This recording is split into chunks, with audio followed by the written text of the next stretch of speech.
Ingani awola woboshe womboe womboshe.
She and one hour later, if we say she is Yoda and in Abate.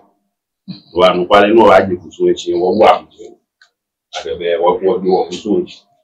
So you are Gumona.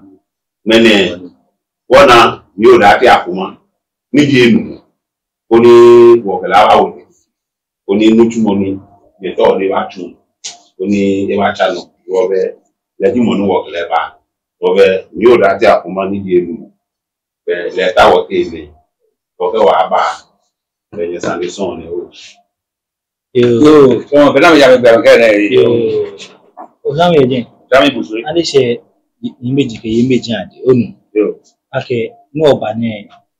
Achi no pe, achon pe lepe. Chico was one me p. Much better than Chojame. Or for fire own.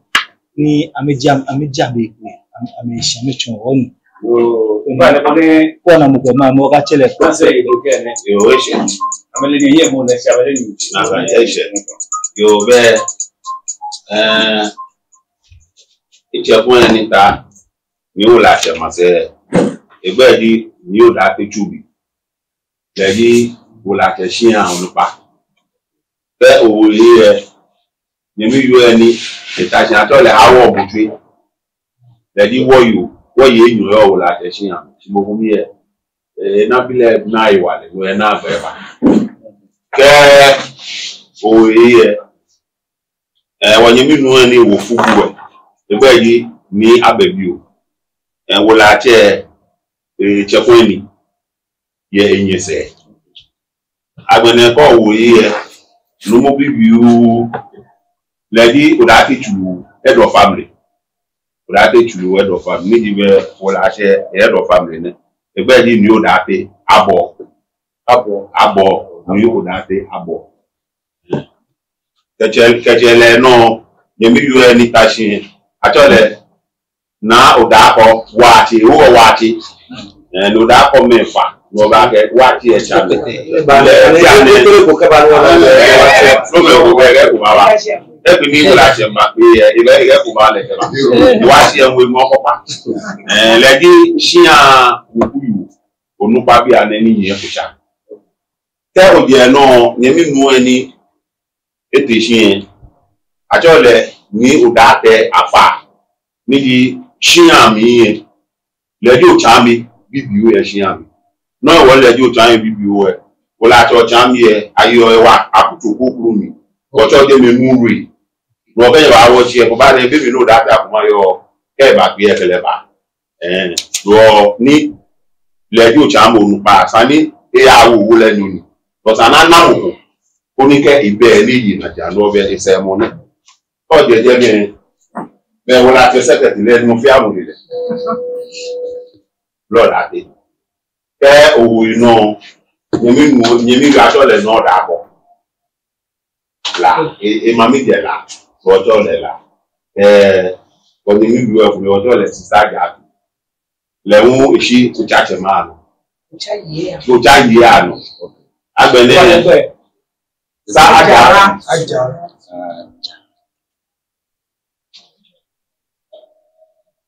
wo je no nyemi du e le te sin lady acting secretary in awula che mo wo ni mo ni lu e ba ko Anita lo je be no doubt Anita ka no lu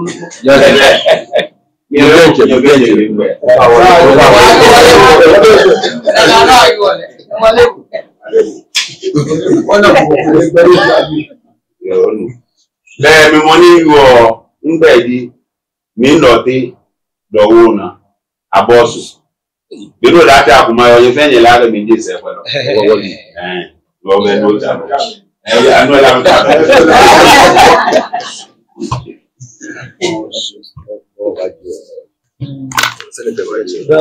yo brown o change je change ane se onu pa ga ka o fa mi da ke anu je mi tu o no chowo o ba ji o fún àmì fún ma kẹ oúnjẹ ṣẹjẹ nínà lẹ́ẹ̀dí ní àbíàrà ṣe àlùfáàlẹ̀ ṣe é tọkọ fẹ́ wọlájẹ lẹ́lẹ̀ tọkọ bá ti bẹ́ẹ̀ ní wọlájẹ ní àbíàrà padà bàbá náà wọn àjọlẹ̀ ní ayé tí a jì lẹ́jì wọ Greater Accra organizer ìmọ̀ nínú òsínà wọn àjọ mi di conference tàbí jí Greater Accra secretary, regional secretary. Ke obazo wa hunwe, ino di anawuluma zuwa. Ko ke zuwa ne do sike yo langba public national. Nupa ne we egbe di ni udameti tema awudu wala te leni. Leji wo regional financial secretary Greater Accra. Agbene ama wo dema babie ne.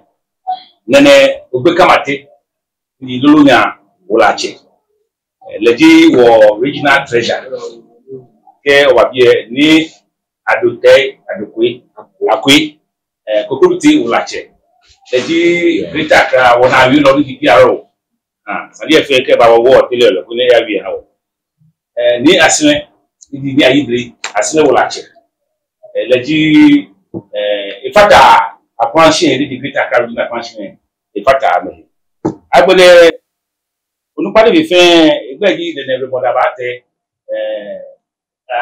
anyamam wolachi no di Greater Accra wo regional chairman chibo e fe mi ni abiala ifata national di national organizer wo ihe wo fe wo hin e bi ene wo ko wa ti o mi ti e fi o ne national organizer national organizer yo no be woni gini chairman omotri yo ni o fe wo yo adon ti tan obini otun hin ni ojijisin yen wo numu eje numu ko muna etun chon pe sa ke oji wo fin wo ni aje la chon lo ba pa fa ni eje la chon lo ba ni wo capture le Beni ka se yi de ne yo mo sunu abo to mo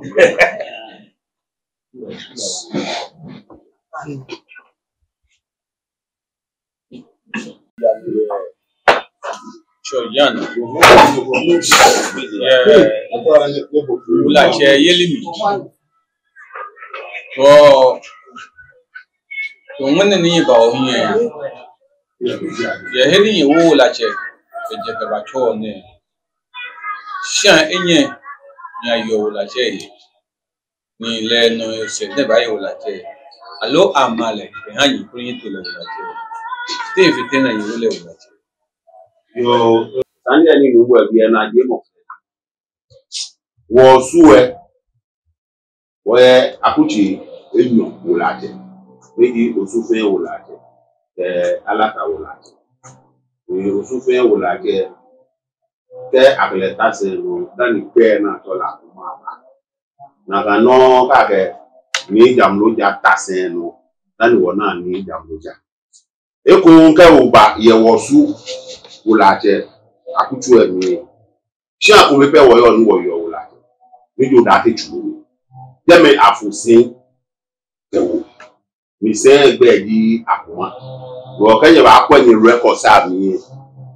Kawo abale osu la che wu mo. Be ko price ichaki akuma no keje yin meji an keje ni so akuma ino ke ba gbe laaye akuma ke ba go da ti akuma keje mene wo sawo no da ti akuma ko shi an ko shi no shi ble ma be di yin meji an wo na wo ni akenu mi e aye insono nu pa ni ko nsona no yin meji e feel insono nu pa ke be ni ameyawu e be ko nsona kuni ke me wule me ni ba tutu yin kwa ba kuna bua bili na lo kuna ke to boya ye shian ko kro ni shiwo wo ka me fi onu fi anu keje nu se ne ameye ko wula che pendant e bi na me kwese ni mo bo e afofo se je me don wo be mi ni wula che la igbo e inde din fi ame ni ake e bi ni la wula che lande gbo e inde fi ame ni ake bele kule beni wana akos amekwese da ba ke no moyili e ayaja ka ma nya me na mo ni awule wula che ki fe se ni ateje ku ame na mo ya no pale mi ni mo achole ajoko ahe ni bi fe ni awule wula che ti gbe mi ni cheme tobi ni awule tun ni ani cheme ne le ake ina ke ka awule wula che aba le sen yi wo kan le sen yi we be ba wo ni ni ale ge ni cho ba wo ni no ni bi ni iri fe na kwa to le wula che e ti le ke wo ke to no se ni be wo yin wo ya wo be bia ne shin ani jo da ti ju we be je pe ji ye ni ayo wula che ni ko fi ni ma ke wo le yo le ni Chien ame, chien ame, chien oube. udate chu Enye je eji udate chu. udate chu Je dojo, eni aga ba wo bi eni ami ni mo ye le yo ye. mo do bo Na kan chien lo chi ko de. shi agbe gi paniwe Wa na ni wo ta shi ne ame with break water ni. Davi Ni amekeni sina ye wula che yele mi ke ni wo je susu ake kun sani anya ya je na ya to je anu to pe e di je la ka mo mi le ke yo ni kun ko ni ke sin ngene ni wo ta shi ama meta sin ni because of mo mi le gbe mo le gbe mo wo papa le do e bi se mede mnie tu obodziano tu na kan shia mi popo e begbediano tu na ke e kame ye na kan shinamo kwe na mete mu kombe ko anya jeje na mi gbeyi e ni fi mu ne be mi ni wo fi okufu le me ko me je shia ba shi wo no me ko me je shia mi ba shi wo no shia no kwale yenu agbone wo mene wo bi e pa le ake tafla that is le yi no pa mo e di wo go ameto inu ake wo pa bi shi ameshi wo no wo ye pictures ni ameyeni amete amenko meyeni me na famu ni gumo shian Yo, Jamie. Ane sabe na kai. No, ame yumo ame jumu na kai ha wo di. Ayo she anyu mi na me yo la chelu. O ta wona mune. Ya ga che be ku. Bi che da be. Do ame jo she anyu mi na yo la chelu. lo bi ane se ko bi Allo. aje she anyu mi aye wo bo ni to ye ni bi ake ame kwese wo teme fi ame ni ake amana me ye ku ni na kan ye ba no ke je na kan bi abi te afi ni ne tekese den ye ba ni mo mi ko den afi ni ne tekese mi gen ju mo ke e ja ke wo lu jowo ake ke je na kan bi ami ni mo kwese ni bala ke mo to ese ni agbele wo la che ile e ba ta o date ju we ne fi afi wa kese e ya be woro nu wo yin cho wa ke be mi ni awu mi so akoma 1920 no ku e court ni ala tabi ni so akoma na te ni ana kan judgment here judgment here 1934 lo ke na kan bi ami fe ke ba de fe ke ba ko je we ko su ni be ku cha ku go ni go udati akuma ye ni record ni be ku cha ku go do ko ke wa ke na yi fi afi wa ke se be ku ba cross wo ba ka ke be wo ke le ke gbe le yi tabi wo ni le na wo na ko le na Yo, Jamie. Ane sabe de ga me wa don si obasun wa ka me record na me yin forget aka wa osun wa na copy ni ya ke kun ene me fen wọlé si le deje da yo mo aka awo moko eni aba wo moko awo ko se pe lo si egbese si le awo etu aka awo le se pe lo afi kusu ale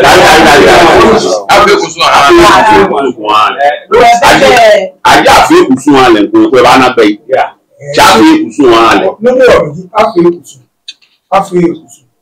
na kai bi te lo bi le ba ko se e fi ona gba o pe bo ni ji etashi itaga ata wo la che atun isegbe ni etashi wo la che zami ke fi lo ko bi lo o wa gba pa ko ni na kai laile ona eni provide the hawo ke alenu to ye wo o me no tra be wo ti be koko mboko atishi ni e ka ke e lo bi ni ke information ne ke ni ke yawo ke ni wo ni wo kwa gba wo se bi wa shi oni na kan bi abi bo be oni epe ni kashi kan se ne yo so ka ni o so saye wo ni on a local vacancy la bana history ni ko ni wo ni pia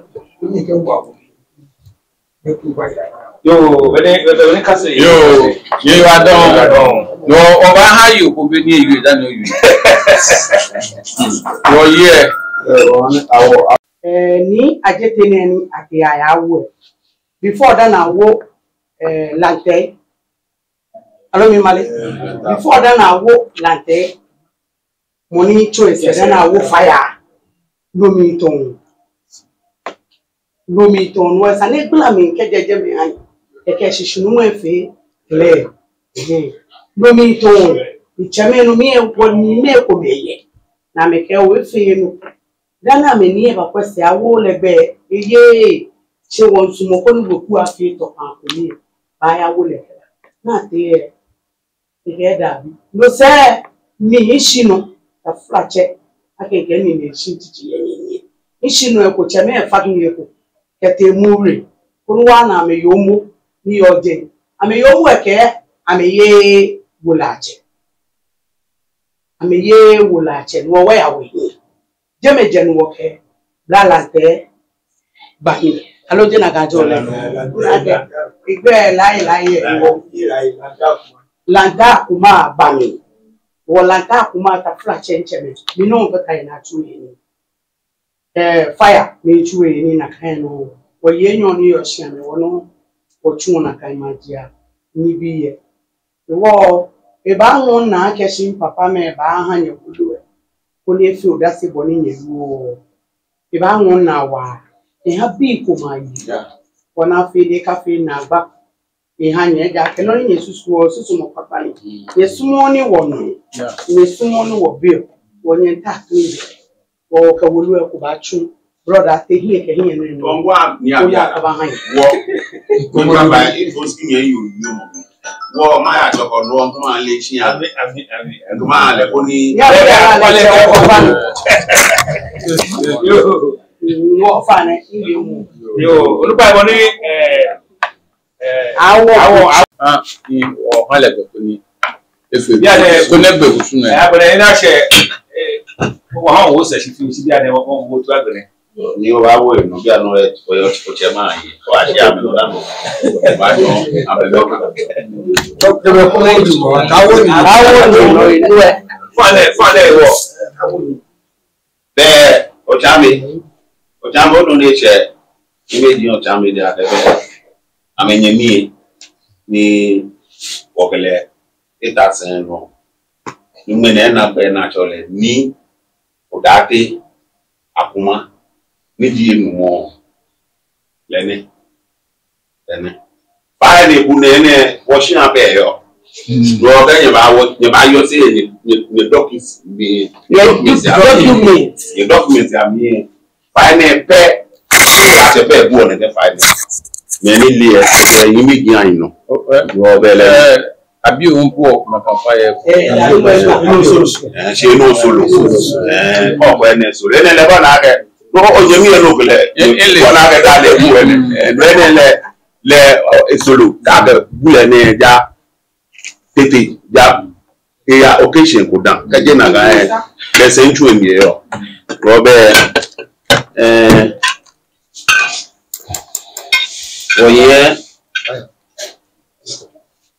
oye wa dan to enyo enu ta ko o ba ba ni ma se o la je ba ka fio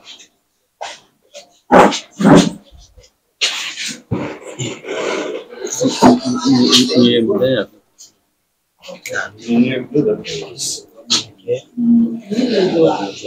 so wa oye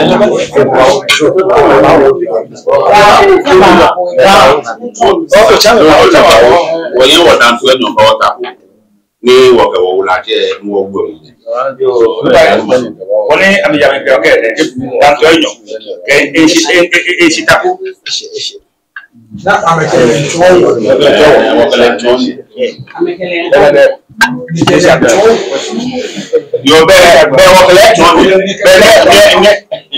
be ni abiala wo ke le ncho na le bia no wo ke le wo ni nglamu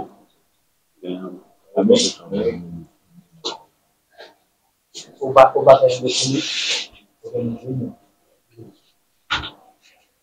no pe na o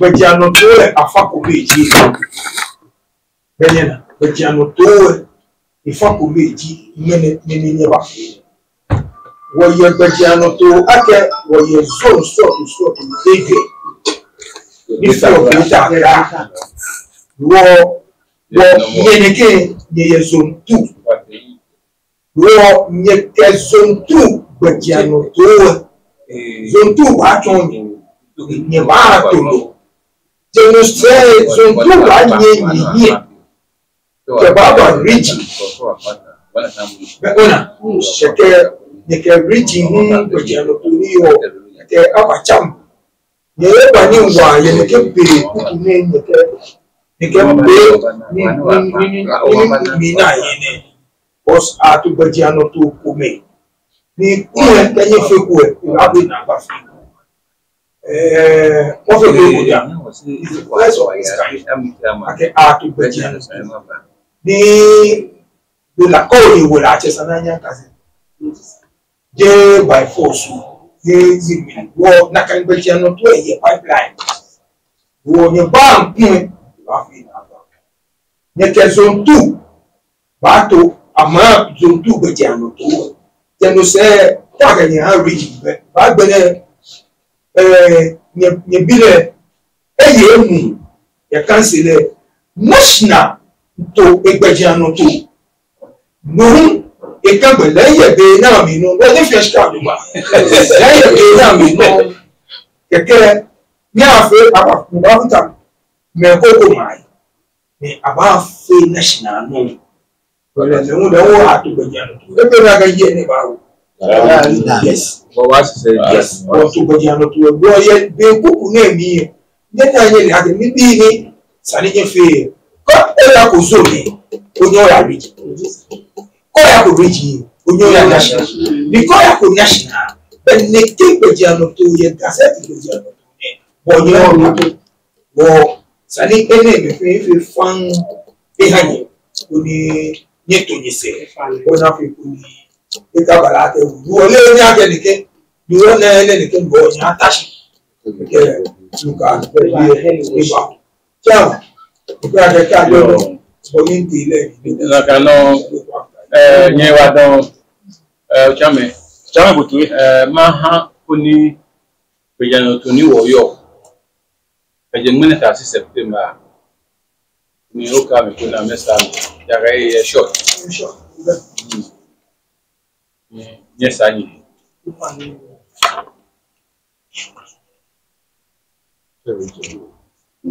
ni wulu ala mana ti ani ka amani ka ona ni national region fe ifile ikumi ti fe ye yin ke oba region shika na show 500 Ghana cedis shina baloji to enyo mot pit komi kreti papa ai je ni na ja bi enyo Guinness pit komi akeke to be mo enyo ke great komi ke da da ko di mineral pit komi no no sati be ko Moko ma.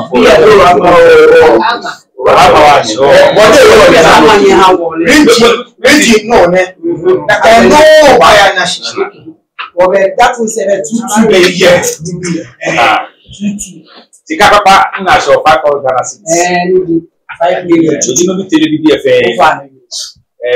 Guinness great komi Shina Baloji great comic mene actually Shina Baloji to enyo mineral di da dokodoko 1 crate beer 1 crate benje mo to wo no on kan bi ne no bi ba yo chame nsa me na ke ne kan ni wo ne kan ni ko sa ka sa kan ha me de ni wo ta wo fi ni kan ni ya kita kra okay no national no le ibaba na 23 September 2025 ne the national no ti wo regional pe wo to 1st July ti domama e ga do de ga bai wo no wo ba meeting ko no so ni onye ochike ya ni le ka gba wona je no ko wa na le ke ra na ni abiala wo ke ba no le ba se de je Yo ni wakafite watawle ni wakafite be wo wa ha ko ni numbo ni kele ba wa halebe mo nuti eni maga ni we fun e ba ke ni le ni e ba bi ani mini jeju e a force le ba bi e allo le de jesu ma ke o ni na ka mi mamo ame e we ko mo ba ha ko ni ese no ko ni yu wo fe Ago chamekani. Amen. Ago chamekani. Amen. Ago chamekani. Amen. Mbo ago lo fiu. Aye fiu. Ago chamekani. Amen. Ago. Amen. Ago. Amen. Kenkle mi da me fen shake minda cho feleshi. Aka mene bi wa mene dufo lebi ne eye bu awoni wo fe wo ba pe na o akohie bi e. Oni je nyolo mi da me fen shake be mi ni wo yi na ke wo mba lele nye hero atu. Mene bi ne mi yo date kwa akuma ni jinyu enumo. Idumo weku na ke chu ko ke njemo fa ke mi le fi ogo ni yen. Igedumo weku na jeni nimbama idumo weku na ni maba mawa na chumuchumo ni chumo ayanu olulo fiano afi ojogba mo ni chose no ni eba ba fi ni yen fi ni mama chana kan egbe na mumi bama chano fi oko ni owe mo ni de you adon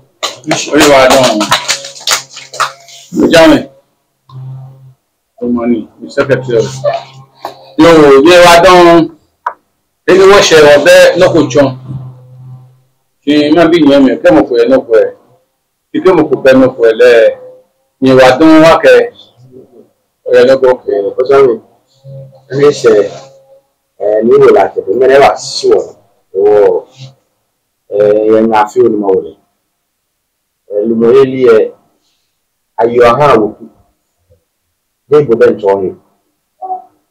No, if only many one make what a man was I say. The Kabalaka one like a wash shower yaka woman.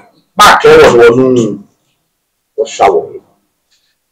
The man who knew more do. For years, I don't know Mokoni Fuse, I don't know Mokoni Etose. Oh, if Moyana Kalamane. Ibo modern to boni le dinche wiye ikwani eto igbega no to joban oni wose boni no to delani ke boni form of gbega no to yo wasolu moko washeji wache me ko ni yo me mo ke ame wala bia han ni ike ame esko na ame yeni ame to si kemi kwele e obla no fi to mom o boni e yo le ikola ma ma to yin Dani le ba na ipe oni gbegana to fe na to we die ke ba le na kana ke ami sile po na me ya ni me jan bo mi na ke isa ni papa ba ya na ba je ku mi ami to na ba fo ya fa ban wo ipe oni to gbegana to do ba agbele wo ipe ni ka no kwale ke jale atuni anu kwale ji lu mo yeli e me ko believe o to fa ko gbega lu o mi kan to fa ko beja lo le ake ne e ko menu eye ni edi lo fe le na to fa ko nyombo wo e ken wa wo do mo ni etu obi obo ba ni jomo ke tri ke jomo ni ani e ko le out of thousands a select le ni kabala ke ko shawo na fi mo ye ba se no ba hani ahanyi de te ko ni wa fe geta kra no She national no le September. So ke fe yen sa ye ha ni enyu. Ni bi e no. Dabi. No. E ba fe geta ka fe. She beta crack no give no.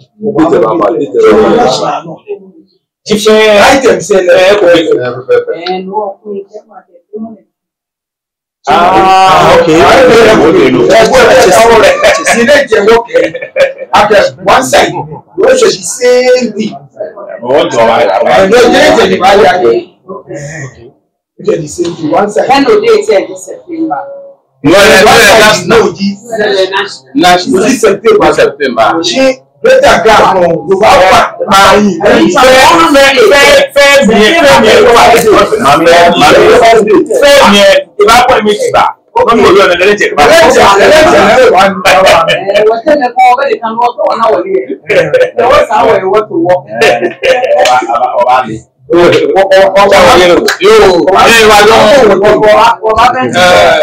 organizer. Yes, sir. Okay, we know what.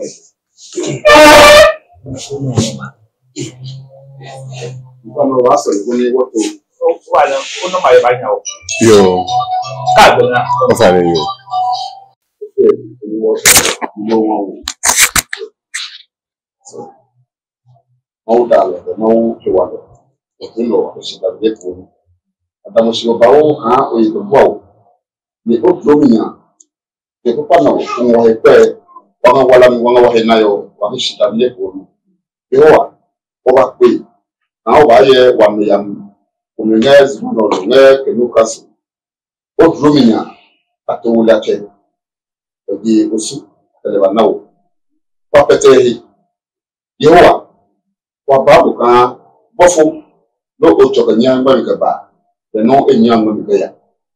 Jadi ane peri no na ba pe no no ko ba fa bo won na o na ngo bo no ka ken ko ni chere atono yo wa mo ni che o pete polish e ga ga wa se wa pete polish mo le se wo be le wa ke se mo ni mo nge ya da ba mo ba ka o pete ni jadi enye no ko lo se ko ka ma ya do e yesu jo pa ko ya le amen wa ba mo ka pete ina le ke ma blo ko pa yan Sinya ni esale epli hanle. Keni kwa kele ngode muono, mbi ni mapo ni ane. Ni aya ne baneba nyon, hali beka biyo. Ne banyanga ambani. Beka biyo ka nalo, ama bwado ka ake achekwi. Doa, ni esana bae shike halo, ama bae shike hale. Dame babu ka, chabeli pie Befe beli ba pablo, ama chuna awolega, koni ekpale ba eblon. Dama mo baka, ka kenu kasilo. Ele ba lewa pie wa helo yo wa mo le dun papa ele ba pie kasiro ele ba pe ni wa ko se wa yo da se ka ele ba pie kasiro yo kasiro ya na ne papo ya le ba bo ka wo kura ro ko le yemlo bote wa yi pelu wa ko so wa bo le wa ko le ka wa se ya e ko ba le ka wa nu lo au papula ka pui ko wa so wa wo nyam wa bia yi ba ke mo no pe mo si ta dem a jo bia yi wa ko wa se ti mo wa pe ja mo le ka amen.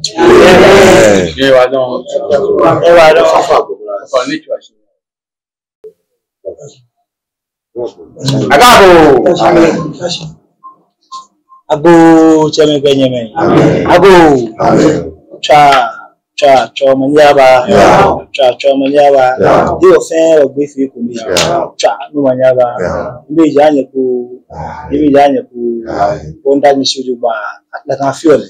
Ne wonye bile hienya me pinare la kai so akwa fai to mina wonga efenu ku chuma ba chele tache yele bataje mechi ndi mo fia mona apale fai wa kwa ne fai to ni obi acha na njiyo do ba awo ye jeme le ye lumo mi ombo lo ke lo ku osun na afele ho ye mani to bi ni nyeme bi uji asande ogun na shi wota de ke be ke kumene ishiwota ya dan ni ba fi ochi enyo ne wa pe ko yi ni report of yo ko on bi no ku eji ake ko ro no ko boyi ye ni mo ne wo e shi dabi on to pepepe o se ke no ko ba ni be ko e wa ni odun na de ke ji le ya de ke to jo leba wa pa ne fai de mi funa aka obi oji e wa don anye ko ago cheme chano manyaba mini show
Manche mamimba ingani awola wombo she